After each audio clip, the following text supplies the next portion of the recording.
Hi everyone, it's Jeff here from Avada. Welcome back to the channel.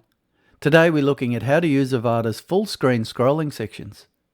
By the end of this video, you'll understand what full screen scrolling sections are, how to create them, and what you can do to customize them. If you find this helpful, don't forget to like and subscribe, and click the bell icon to stay up to date with all new Avada videos. Alright, let's jump in. A really interesting feature in Avada is the ability to make full screen scrolling sections on your website. Basically, these are 100% height containers that are linked in a set. You can see an example of them here on the Adventure Prebuilt site. Note how when we scroll down to the first of the full screen scrolling sections, navigation dots appear on the right hand side. As I scroll, the sections fade in one at a time. On this site there are 6 of them, and when we get to the last one, the site scrolls further, which in this case is just to the footer. So for this video, let's set this up on another website. I have the Avada Photography pre-built here, and down the page a bit is a container with the postcards element pulling portfolio posts. We can't see that in the builder, but on the front end, the card shows a category on rollover, and these links go to the portfolio items. It's quite an interesting way of doing things. But instead of having this postcard element, let's do it a different way using full screen scrolling sections. Okay, so the necessary structure for this is to have a collection of full height containers with the 100% height scroll option enabled. So I'll just delete this container and add a new container at the bottom. I will set the height to full height and enable 100% height scroll. I'll also set the row alignment to center for my content.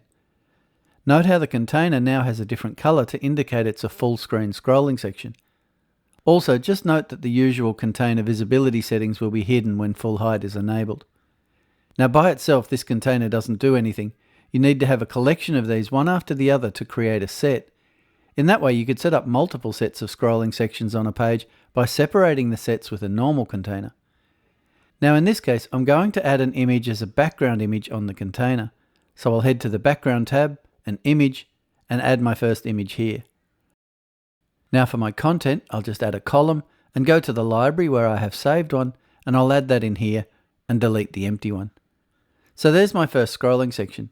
The title links to the same portfolio item as the original content did. So now I just need 7 more of these. I'll just clone this container 7 times and change out the images and the links. Be back in a sec. Okay, so here are my 8 full-size containers. And as they are following each other, they automatically become part of the set. So that's how they're created. But there are a couple of things to be aware of with full screen scrolling sections. Firstly, there's the content. This feature works best on containers with minimal content.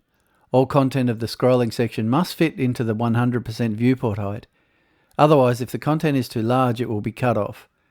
I have very minimal content here, but as we saw on the Adventure Prebuilt, you can add whatever you want, as long as it fits.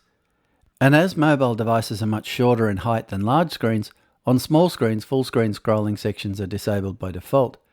So on mobile devices they are instead just normal containers, and their height is determined by the content. If we just switch to small screens, we can see because the content is minimal, so is their height here. That actually looks very cool, but you could of course just control that with padding. I'll just undo that. So now let's have a look at medium screens. Here it depends on what is set as the content breakpoint. Here it's displaying the containers as scrolling sections, but of course the images are getting cropped. Okay, let's come back to large screen view. The other aspect of full screen scrolling sections is the customization possible. Firstly, there are the global options, found at Global Options, Avada Builder Elements, Containers. As you scroll to the bottom, you will come to 6 relevant options.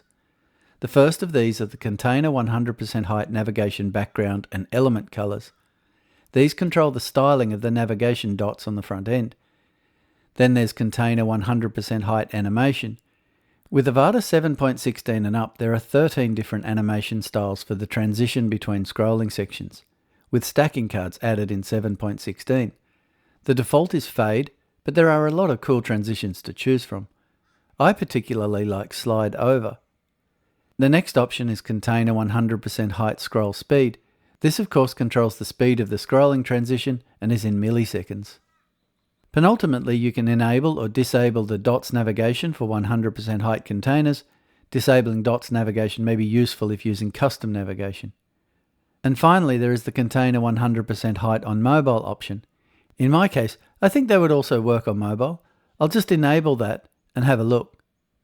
Yeah, it looks like they would, but in this case, I'll leave it as it was. There is one more area you can control the full screen scrolling sections, and that is of course on the page options. With these we can override the global options, so on the page options and the layout tab, at the bottom we can change the animation just for this page, and we can turn the navigation dots on or off. For my example, I'll just let it use the global options. Okay, so now if we save this, and then head to the front end, we can scroll down and our first scrolling section appears. As we scroll further, the next one slides over the first one, and so on. We can navigate with the navigation dots, and if you name your containers, the title is added next to the dots. And if we click on one, it takes us to the portfolio page. Alright, that's full screen scrolling sections. Check them out. They can be used in many different ways. And that's it for this video. If you found it helpful, make sure you subscribe to the channel for more Avada tutorials and deep dives. And if you have any questions or need help, feel free to create a support ticket. Our team is always ready to help. As always, thank you for choosing Avada.